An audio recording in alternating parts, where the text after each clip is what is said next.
What's going on, chat? So today we're going to be doing some testing of some classic Yi with some gameplay review. So we're looking into how Sabotage works in the main board. I'm liking it currently, and we're looking at the start tip to peak in the game post board scenario where we go second. And why we're looking into the Sabotage here is we're trying to make space for just a more consistent sideboard. But those are the concepts that we're looking into today. And yeah, if you have any questions, this deck list will be in the comments. There will be no filter or archive link because this is currently just testing out this list. But yeah, if you have any questions, go ahead and leave it in the comments, and we're just gonna go ahead and continue with the review here. So here we're playing against Kai'Sa. We will be going, we don't know what we're going first yet. So we're going to be playing a Dreaming Tree game 1 since we don't know who's going first or second, and we don't really have much information on what exactly the opponent's playing here, like what kind of Kai'Sa. So we're just going to be assuming stock Kai'Sa. Dreaming Tree works more or less all the time. So we've determined that the opponent will be deciding who goes first here. And opponent has shown a Void Gate game 1, which means that later on they're probably going to have a Targon and a Reavers at some point. So here we're going to go ahead and look at our mulligan. We got 2 2-drops, a White Flame, and a Qiyana, so that one's pretty easy. We're just going to go ahead and send back the White Flame, send back a 2-drop. So we're going to have Qiyana, which is a good start in the matchup. The problem is we have 2 Qiyanas here. So our opponent opens with a Raven Bloom Student, and we'll just open with a 2-drop. Pretty straightforward. 2 Qiyanas is a little cloggy, but it is good in this matchup, so it's not too bad. So one thing we can keep in mind is that we can pit rookie the Qiyana to give it get it up to 5 might, so we can maybe contest this battlefield here. The problem with Void Gate is that Qiyana can't move to the Void Gate if the opponent has a Hextech Ray, but if we do the pit rookie, then now they must have a Void Seeker to clear that. So that is one thing to take a look at when we get there.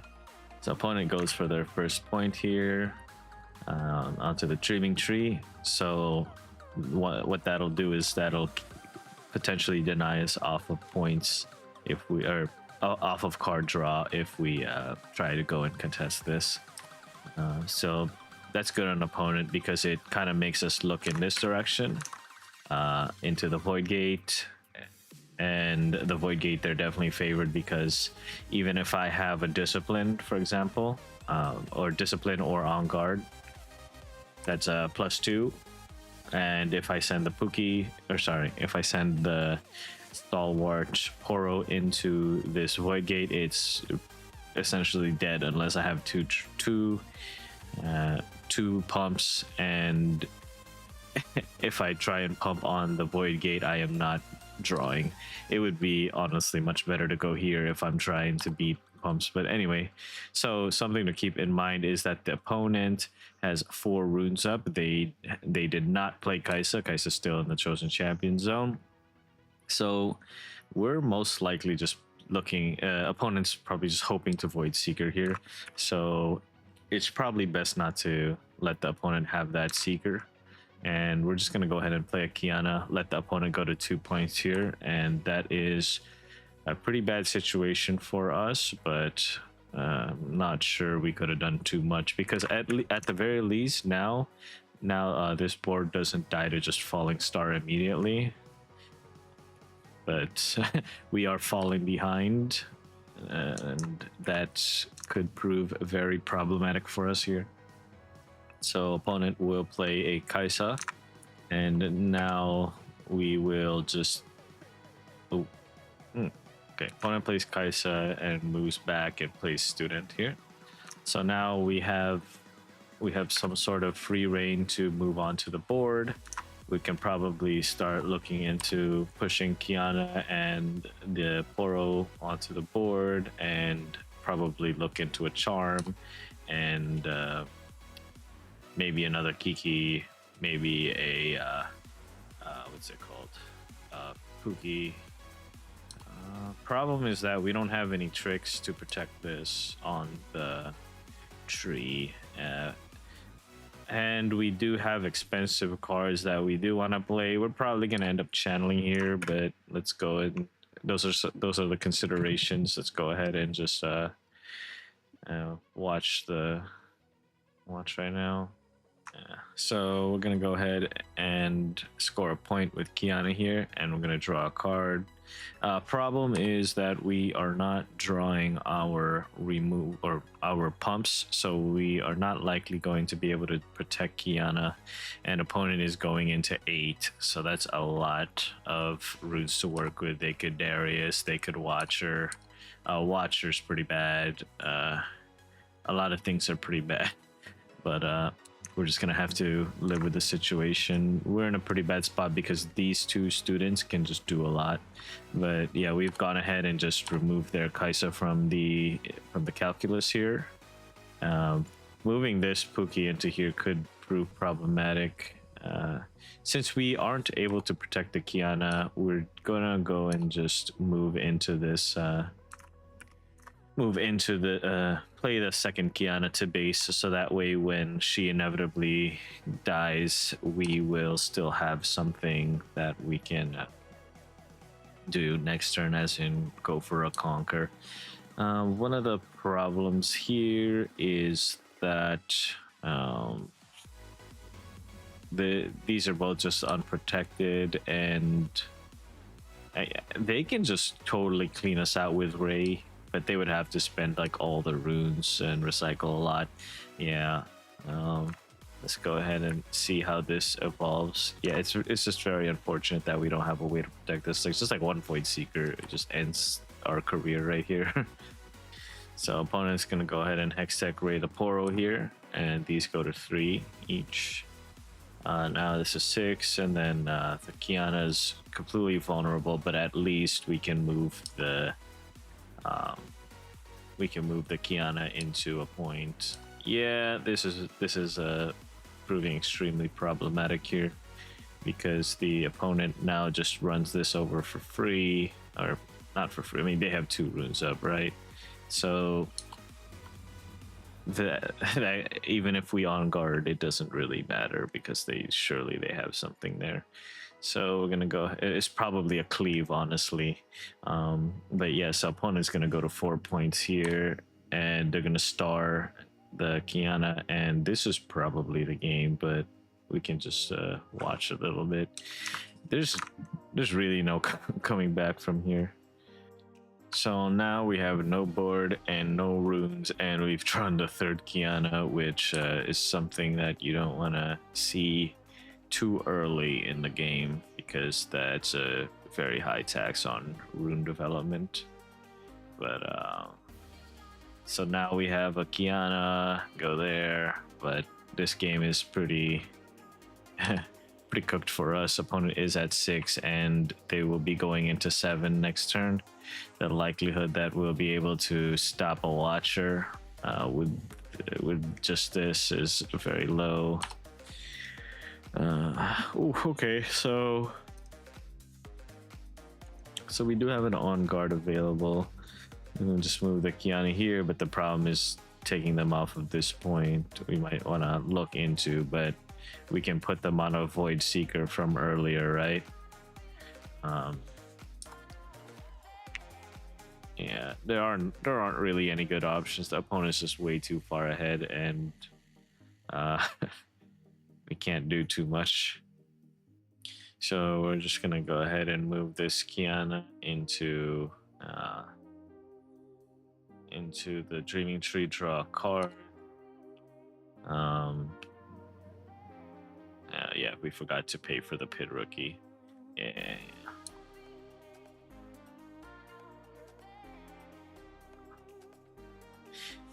Yeah, so we use Kiana to draw a card here, and we are just gonna go ahead and Sabotage.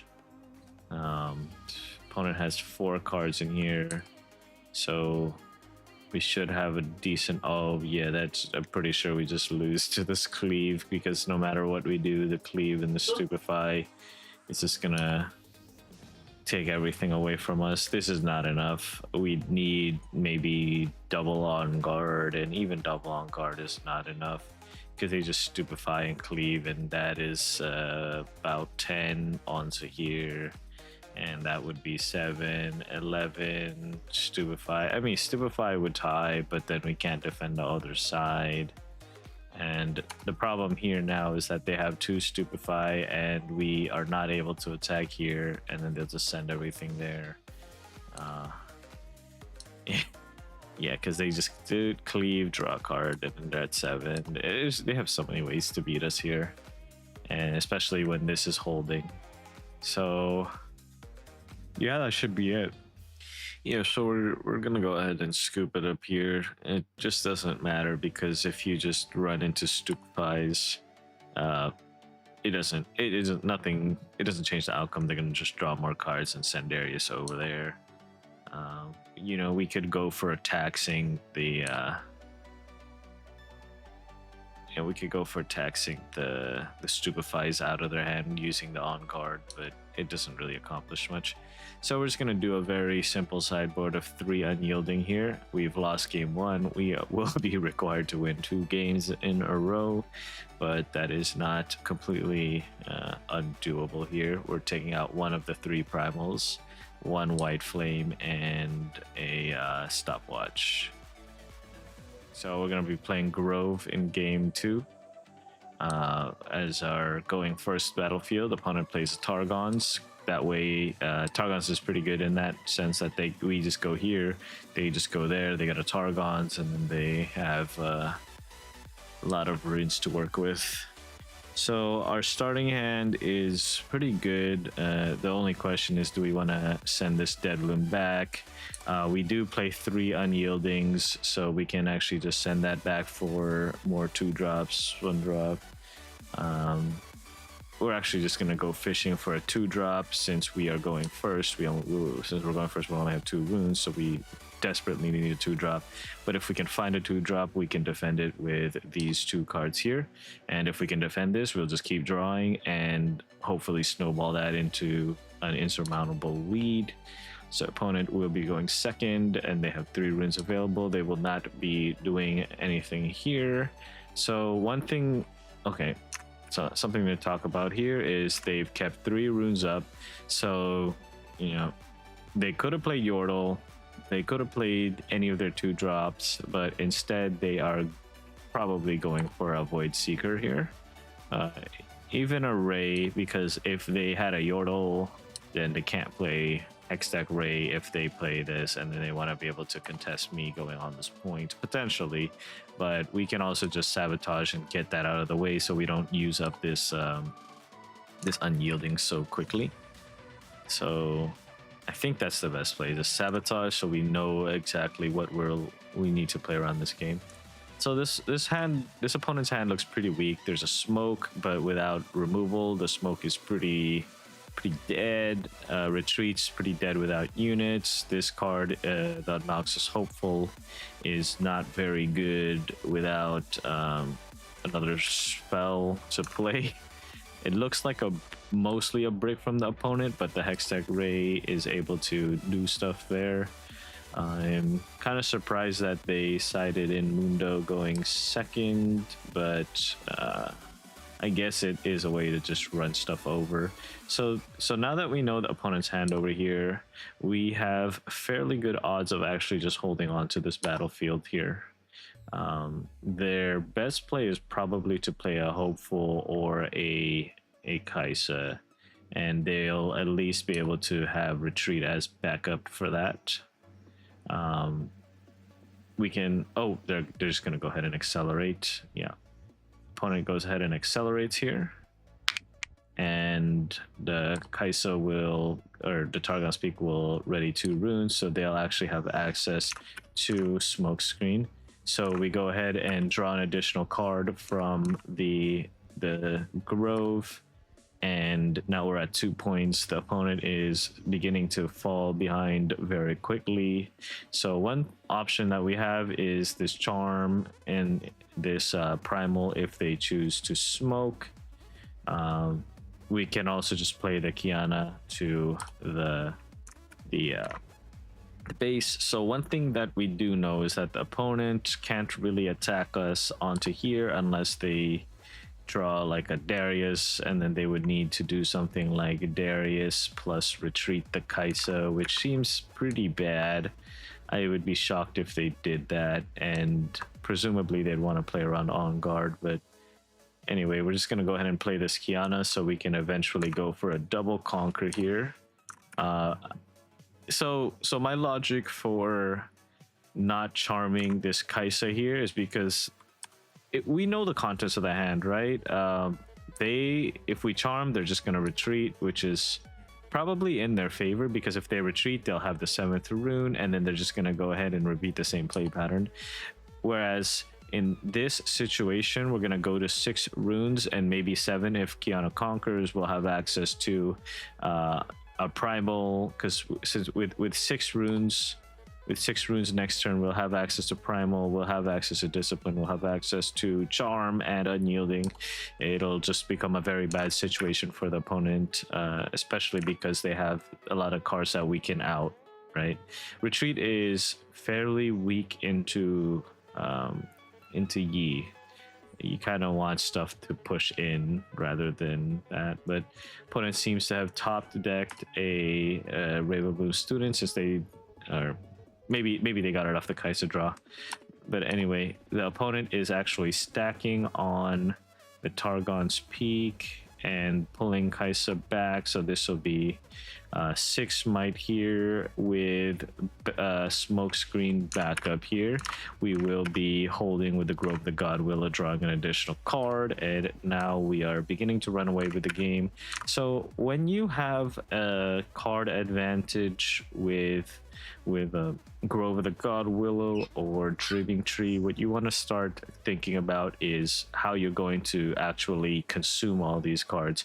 So at this point, Kiana's ability is pre-played, where if we get a trigger, that trigger is going to be used as a channel, because we just need to play as much of our hand as possible to try and get the lead on our opponent here, right?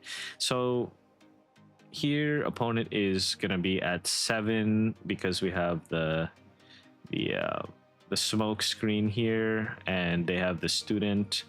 So if we send this in, we can go ahead and primal here to push Kiana to 11, and when they smoke, we probably want to just on guard and charm the Kai'Sa over so that they have no battlefield whatsoever, and we just double hold it, run away with the game. So at that point, I don't think the opponent will have many options, or any at all, really. It's a very similar situation to last game where opponent ran away with it when we were at 2 points and they're at 6. They just had the efficient answers. And we're gonna move this Kiana in here, and the opponent is forced to at least try and smoke, because so opponent's options are what, to smoke and to retreat, that we know of, right? So if they try and fight this on a smoke, they're gonna have to pay 1 rune. They're gonna go down to 7 next turn, 7 runes, and then this is not a card this game, because of the way that the game is playing out. And yeah, this is just a very poor situation for the opponent. So they're gonna go ahead and retreat the Noxus Hopeful, and we're gonna take out that student, and we're gonna get a Targon's Proc at the end of the turn, which means that we'll be able to defend ourselves with a lot of these cards here. But we're actually opting not to charm the Kai'Sa, because we only had 2 runes available here, and that means if we charm the Kai'Sa and they smoke, we will lose that, right? So, oh no, we won't lose that, but Now we're able to just make it so that they can get taxed on this side if they want to try and take that from us. Yeah, now looking back at it, I probably should have just charmed this over here because it's at 11, and then we would have 3 to defend with, and that would pretty much close out the game.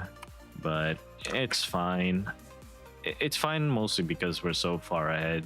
But yeah, I definitely should have charmed that over because that's 11, and there's no way we just lose that. It'll go to 13, and then Kai'Sa can't beat 13 at all.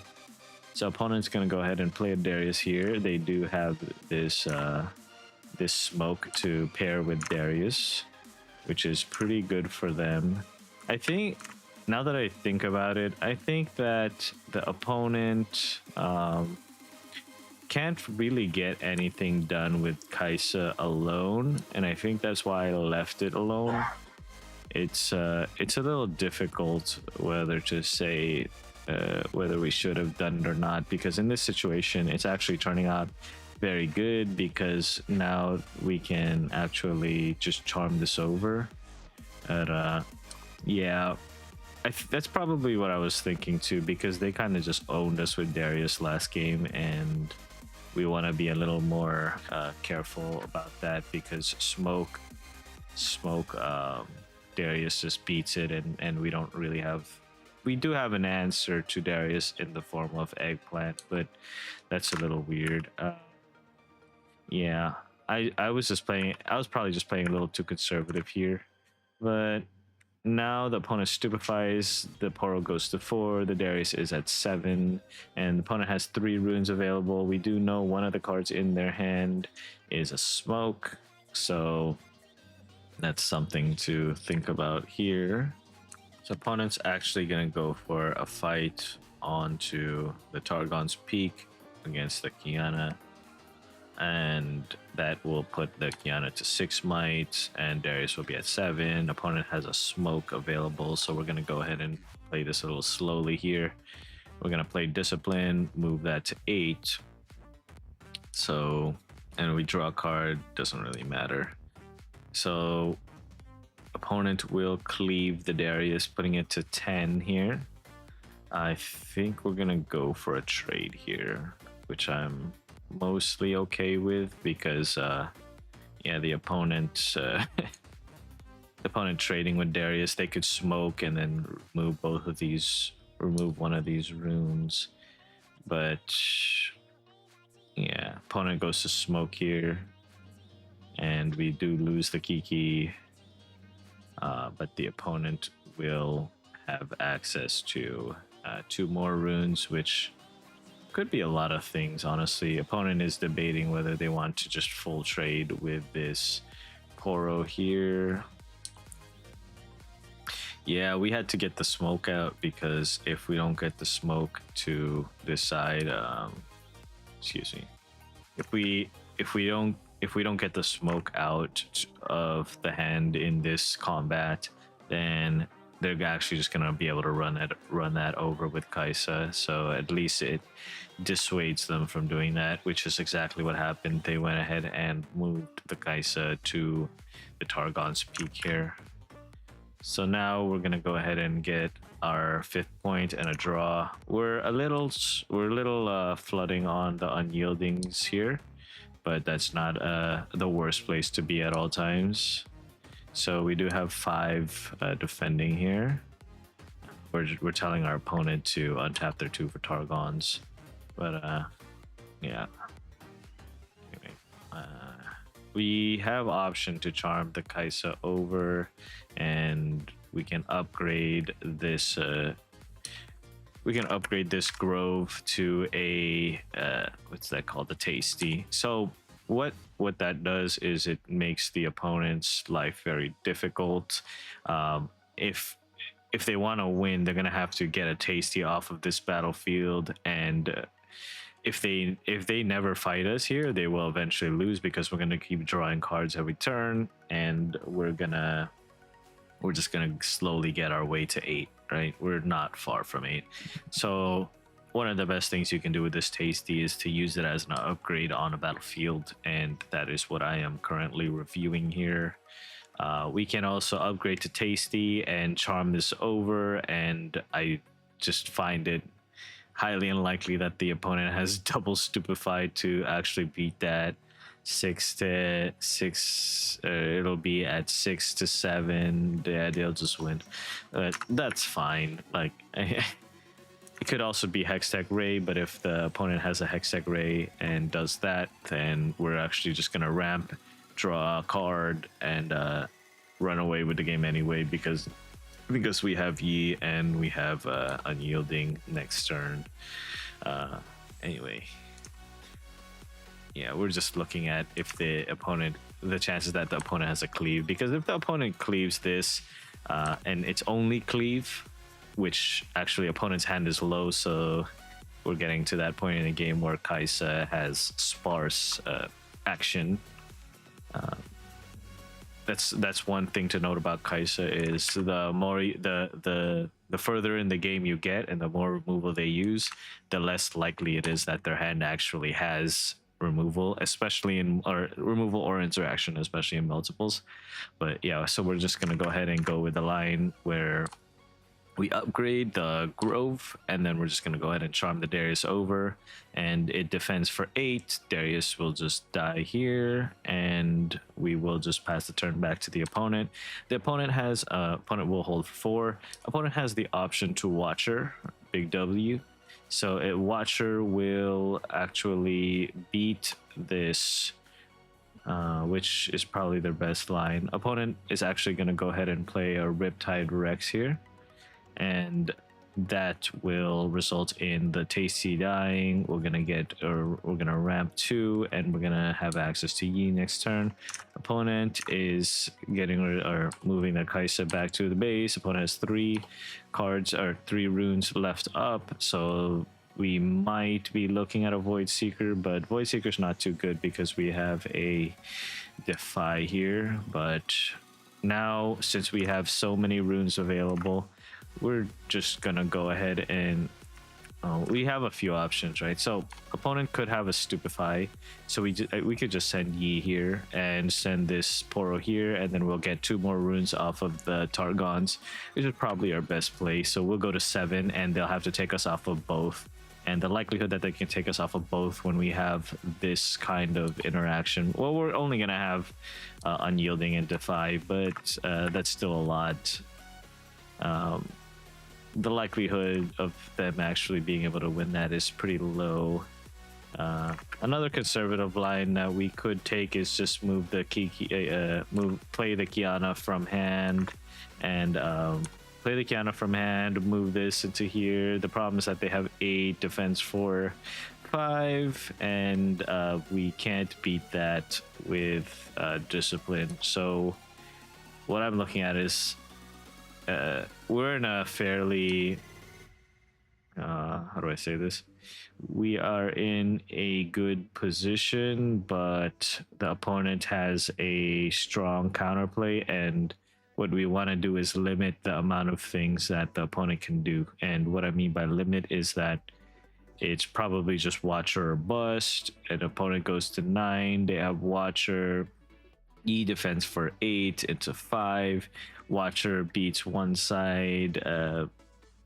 These 2 units beat the other side. This will defend for 4, and we can take the Kai'Sa out, but the Hopeful will be left here. Watcher's probably the worst thing that we can run into, but I'm not sure we're really in the business of playing around that here. We can also just go ahead and develop, but we're gonna see what the discipline draws us. So we're gonna start with the discipline here and draw a card. It's not too good here. We're just gonna go ahead and take this, move this to here. We don't need to move it to there, but we don't have a White Flame or anything. But opponent could also just have a Hextech Ray here. Yep, so opponent goes ahead and gets our point, or yeah, we get our point here. If the opponent had a removal, they would have used it. I think they would have attempted to use it there. We're gonna go ahead and look for an on guard here. We have not found an on guard, but we have found a discipline.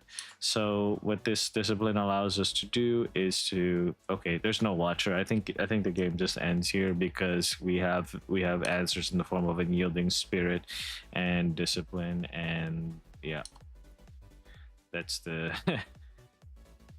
yeah. Opponent draws one more card, and then they'll have 3 runes available, and there's no way 3 runes beats this. The Mundo's just stranded in their hand while we run away with the board. That'll conclude game 2, where we held the Grove and ended up just drawing. We drew maybe I think 3 cards off this, and that was enough to create a messed up lead in our favor. We're looking at our sideboard here just to double check, but I don't think we want those copies of those cards here. Yeah, looks fine. Our game 3 battlefield will be start to peak. Just peak, it's fine.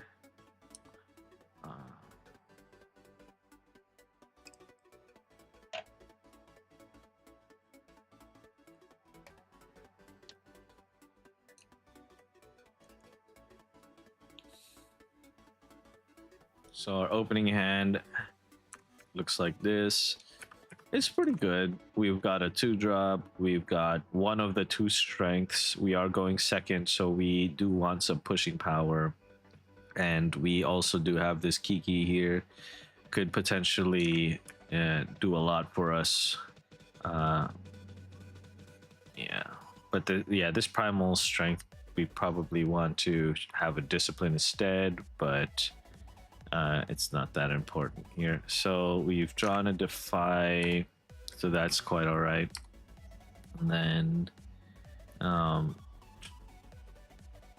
let's see, opponent, we move the student to the peak, and the opponent gets a point. That's a very big problem for us because we are stuck not fighting for that. Because if we primal for this, then what ends up happening is that we are not able to defend that because we only have 1 rune available. We're gonna go with Sabotage, see what the opponent has to try and beat this. Opponent's gonna Stupefy to make sure that we can't fight for it, or maybe we will be disincentivized, but we're gonna take a look at their hand. So this is an interesting spot. Their best card, we're like almost always taking this Cleave, but this Darius at 6 always scares us because if we try and attack into here, what's gonna end up happening is that they're going to retreat in here, and then they're going to Darius and student again, because they'll go to 5 runes, go to 7 runes next turn. They'll have the means to play both of those cards out. Cleave. The reason why we have to take Cleave here is because if we take the retreat, then they can just cleave at any point in the game to essentially just push us off a battlefield, and that won't be a decision, really. It's a little sad that we need to play this way because the opponent will get a recycle, or will get a rune from our start to peak, but it's just a price we have to pay in order not to lose. Yeah, because if we might primal strength here, we're just gonna lose the Pookie to Darius that we can't beat, right? Well, technically we can beat it with primal the following turn, but I opt here to just take the Cleave away from their hand, and then move here for a point, I think. Yeah, because at the very least they can't cleave onto here, right? And they can't Darius unless they retreat. So at the very least we have that going for us. They might be able to if they choose to retreat here with this Poro, which is not the worst idea, but I think it has issues. So we're just gonna go ahead and play our Kiki, and this Kiki is gonna go ahead and target this star tipped peak. But they will get the ability there, and that's pretty bad for us. At the very least, we're denying this point from them.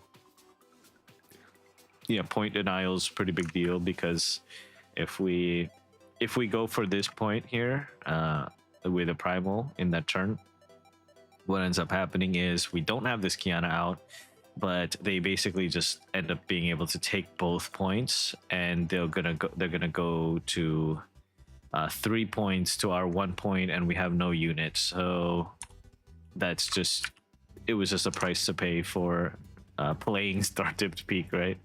I'm just trying to fix that bug, but yeah, the bug where your hand's not showing. So opponent is playing this, and the 2-drop in their hand, the student. Yeah, oh, not yet. So opponent just plays the Darius to the board, and 1, 2, 3. Oh yeah, so they're actually gonna go with the retreat line here, which is kind of insane. I don't know if it's insane. It's just it's not a bad line. So the thing here, it's kind of interesting here, because now they're forcing me to input cards, and they're going up to 3 points like we were hoping they wouldn't. We were able to reverse row the pit rookie back. Yeah, they sense the danger, and they are moving the student back in their hand. Now we got to figure out what to do here, because we can move this Kiana over here where it's more protected, and then we can also move this to here where it can fight, move the Pookie to the star tipped to it has a reasonable chance to fight the student and the Kai'Sa also. Okay, so our hand now looks like it has discipline, primal, defy, and unyielding, which is a lot. Just a lot for the opponent to have to deal with. So one consideration is that the opponent can get to big W, and if they get a watcher, then we will have a lot of problems. So we're just gonna not do that, not play into that one. Problem 2 is with this Darius, they can just retreat it. They can just retreat this Darius here, and if they retreat the Darius, they'll be able to go and attack the other board next turn. But if they retreat the Darius, the way I'm looking at it is, if they retreat the Darius, we can use primal to defend this, and the only thing that really beats it is Watcher.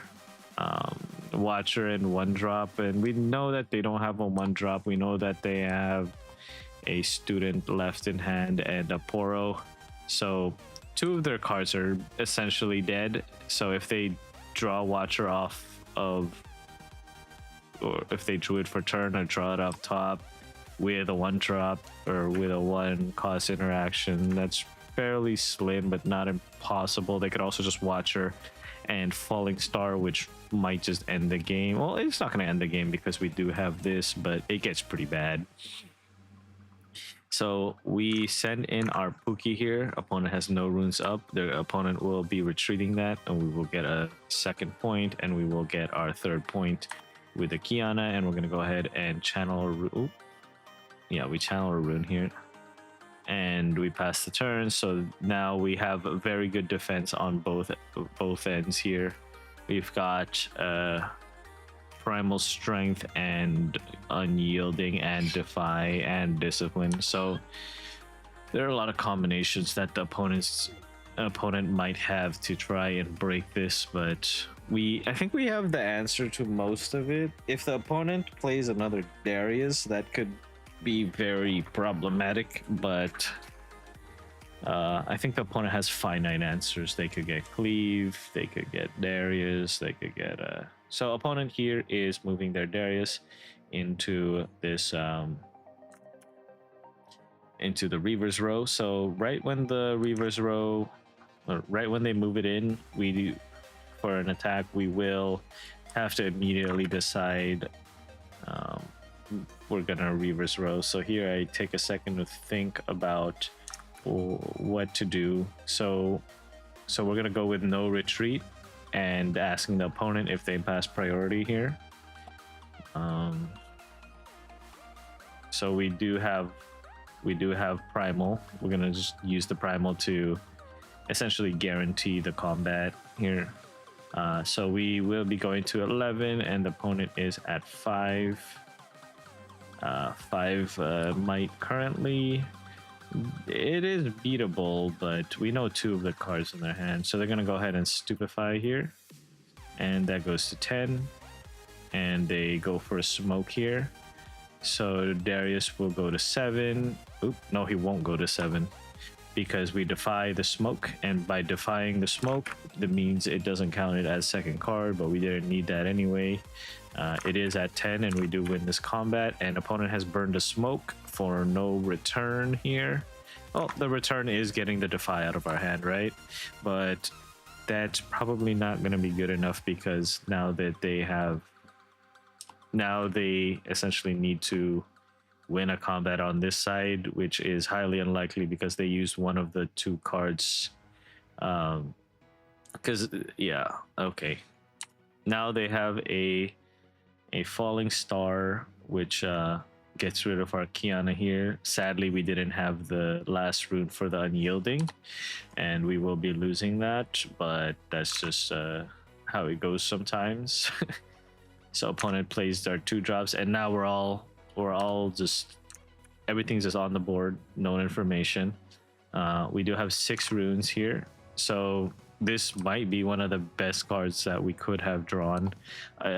Essentially, as if we get another unit, is really good for us, but this is probably the best card since now we can just launch this Pookie over and still have discipline, still have first mate. So we're gonna go ahead and do that. We get our point for holding, we move it back, we move it in, we play the discipline. It has 4. We get a what's that called, Poro, and we still have this unyielding up. So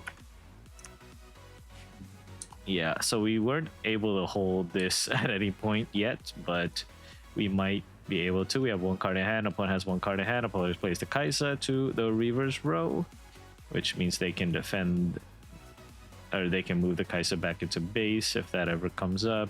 Opponent draws a card from Kai'Sa and passes the turn. It looks like they probably drew the student. They got no runes available here. So opponent has no runes up. We can think about moving this Yi into here and this what's it called, this first mate onto the star tipped peak, and we've gotten our first rune off of star tipped peak here, so that's nice. But we can move to upgrade. We can also just play Yi and have access to the unyielding on the opponent's turn, which is what we opt to do here. We are playing the Yi. Now that takes that, and we go and move. We just switch the 2, and we go for an upgrade. It has 5 might here. Opponent could have a few. Oh, opponent uses Hextech Ray. We're just gonna go ahead and pop the unyielding just to make it a bother for the opponent to clear this out. Yeah, opponent's asking for if the Hextech Ray counts for Darius, which it will, because the Darius is counts played, not and then unyielding does not counter the Hextech Ray. It just makes it so that the Hextech Ray does no damage. So they will be getting that. Yeah, this turn is kind of nuts for the opponent. It's a very good turn. Just they have 6 might here. They have Darius and maybe 2 might to contest. So opponent is moving 2 students here, and the 1 student will live. They're gonna go ahead and get that point. They're gonna move to 6 points, and now they are moving Darius and the Kai'Sa into this Reaver's row, and now we need to think about retreating because we need to consider what our draws could be. We are going into this eggplant, so we are also going into 9, so we will have access to eggplant here to attack for 6, and then we'll have one more rune available, so it could be egg plus one drop. We could also get a white flame, 1 of 2. We could also get a primal. So the question is, what exactly do we need to win this game? If we move the Yi back, we can have something to white flame into primal, but the problem is if they put this here, we won't be able to take, well, we will be able to trade both here and attack there. Yeah, it gets very weird. So also another thing is that this Darius being alive might be relevant because they get to draw a card if they win this combat, because if we actually don't retreat, we're gonna go ahead and use the Yi to get rid of this Darius, who is currently at 7 might. At least make it easier. So just with known information here, hang on, I gotta pause this. So just with known information here, we know that if we trade this Yi out, we can move this. We can move this Tasty here to take this, right? So that's known information. What's not known is whether we can take this side from the opponent, right? So if we move this back, white flame and primal are good draws, but if we keep the taste, or if we're going for a tasty line, we can tasty +1, tasty +1, maybe charm or on guard. So on guard would be able to tie here if the opponent doesn't draw a spell with Kai'Sa, which is not that good, but charm would be the best. Yeah. So I do remember what we end up doing here, but that's just the rationale here. So white flame and primal, it's better to put this back because it's 9, and then we'll be forced to move this into here to 9, and then that's for primal, and then we'll have 1 unit. We'll be able to draw a card also if we keep this back. So that's one of the things is something to keep in mind is that we are currently at 7, and a successful conquer will draw us a card. We will have an additional chance. I remember that we actually trade with this Darius, but in retrospect, I think I should have went for retreating, because another line is also just to send in the Tasty and the Yi, and then have them get rid of the Yi, and then we'll draw a card. And there are a lot of cards that would be able to beat. Maybe it could be primal, it could be white flame, it could be, no, it can't be. If we accelerate this, it has to be a one cost card. So on guard would be 4, and then that would be even charm. So that would be 6 copies, or by pulling it back, we also are able to utilize a white flame. So that would be 8 good hits, and charm is also just all good hits. So we have 11 of those in the deck. Shockingly, we have like almost about a third of the deck, or 40% of it. About a third of the deck is actually good hits from this point in the game. But yeah, I think we should have held this back because at the very least we can move this into there. But you know, and Primal just beats this at the same time. The biggest problem with this board state is that we don't know if the opponent just moves to stack here or not, right? Because if they stack here, then clearing it's just going to be ridiculously obnoxious. Meanwhile, if they draw literally any spell, we won't be able to clear this with that, and that'll be 11. So Primal and White Flame is actually not enough. My rationale for not retreating here is because if I retreat, they move this Poro here, and then 11 is something I can't really deal with outside of White Flame and Primal.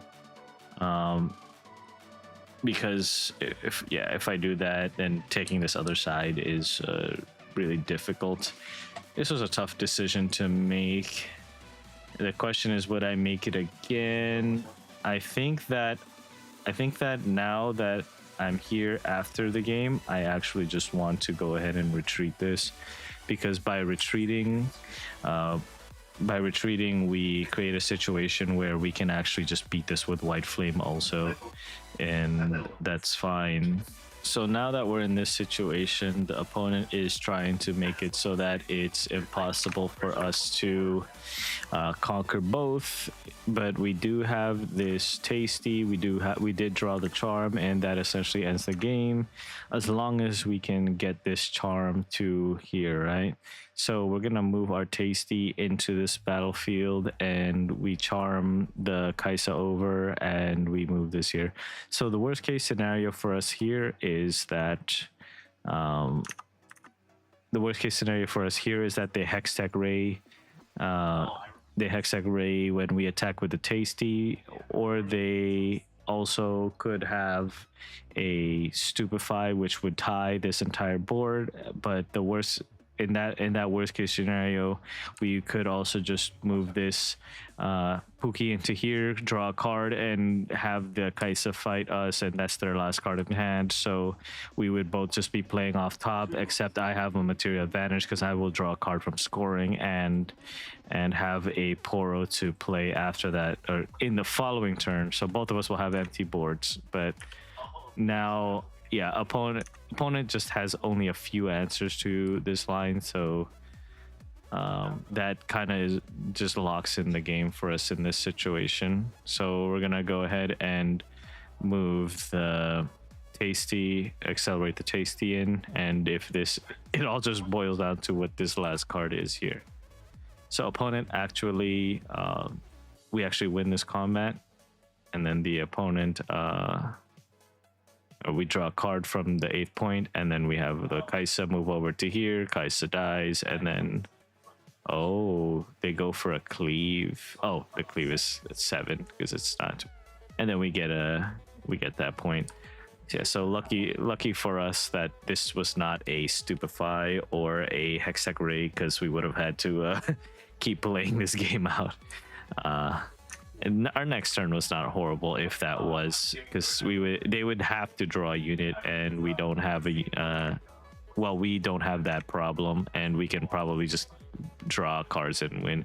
And especially if this dies, we will ramp 2, and then we will ramp 2 here, draw an additional card, and then go to 11 runes. So the end case scenario is actually pretty bad for the opponent if we were on empty board, because the Tasty is just very filled with value. Very good eggplant value right there. So that'll be the end of the review. Yeah, I think the major thing was this last combat. We needed to move the Yi back just to kind of give us a better shot at improving the number of cards that are good off the top, because the White Flame is actually a bad draw if the